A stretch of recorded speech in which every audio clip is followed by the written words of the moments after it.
Hey everyone, can you believe it? We are officially in May, fifth month of the year. We are almost halfway through 2025. I just wonder where the time went.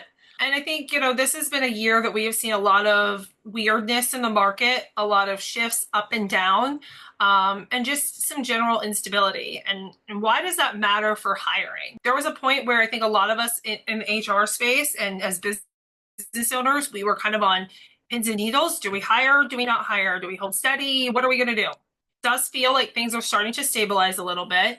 And because of that, that's why hiring is on my mind. I am seeing increased requests for recruiting services, and we need to hire this role, and this is a brand new role we want to start up. So hiring is really the forefront of a lot of business owners' minds right now. So let's get one thing straight. If you're hiring and scaling, especially in 2025, and you skip even one of these 5 things, you are lighting money, morale, and momentum on fire. If you want to waste some money and you want to drop some extra cash and throw it out, send it over to me. I'll send you my address and I can go do some extra shopping, whatever. But if you want to really maximize ROI, create a great experience for your employees, then we need to talk about these 5 steps. And why is it so critical? Because I've seen it, my team has seen it, we have fixed it. And we really want to make sure that these things don't happen to you. So the 5 hiring steps that companies tend to skip and why they end up paying the price and why you shouldn't skip them. The first one, defining the role beyond the title. Job posts like rockstar marketer or wears many hats is a one-way ticket to misalignment.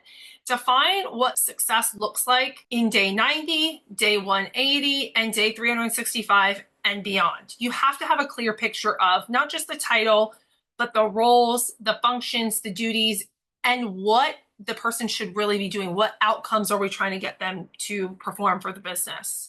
Next, you need to have a structured interview process. If you're winging interviews or relying on vibes, you're gambling with company culture. This isn't TikTok. Vibes are important, but vibes are not everything. Company culture is what you need to protect to keep your business growing. Scorecards, behavioral interview questions, and rubrics keep things consistent, fair, compliant. Next, think about candidate experience and what their experience matters. If you've been in the dating scene at all in the last 10 years, then you know that ghosting on a date is a horrible feeling.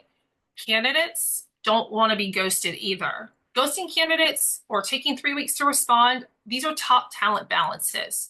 Set expectations, follow up, and treat interviews like a sales process.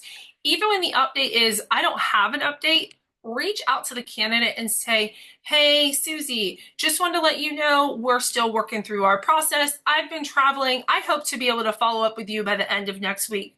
Susie is going to appreciate, even before she became an employee, or even if she wasn't ever an employee, that you took the time to care about her feelings and her time and what's going on for her. And that's going to create an advocate for your brand, even if Susie never worked for you. And then culture fit does not always equal clone hiring. You are not building a cult. You are building a team. You are putting together different pieces of a puzzle. So you really need to assess your talent and your candidates for alignment with values and complementing strengths. And then last but not least, no onboarding plan. For real, if your onboarding plan is, here's your laptop, good luck, have fun, don't be shocked when your employee quits by lunch in the first week. So, another story I'm going to tell you, I love my stories. We had a client who skipped onboarding for their new hire because they were too busy, and the new hire quit on day 14. This new hire cost the company over $24,000 due to the time and the manpower spent to source, interview, the technology, job advertising, the time spent in lost productivity, and then starting this process all over. So again, if you have an extra $24,000 just lying around that you want to throw away, be happy to take that off your money. I am planning a fun summer vacation. But a 2-hour onboarding plan could have saved the whole thing in this client situation. Hiring in 2025 and beyond, it's really a strategy. It's not a scramble. If you want to talk about a hiring scorecard and onboarding template that we use here at Grit HR, drop hiring in the comments and I'll send it your way.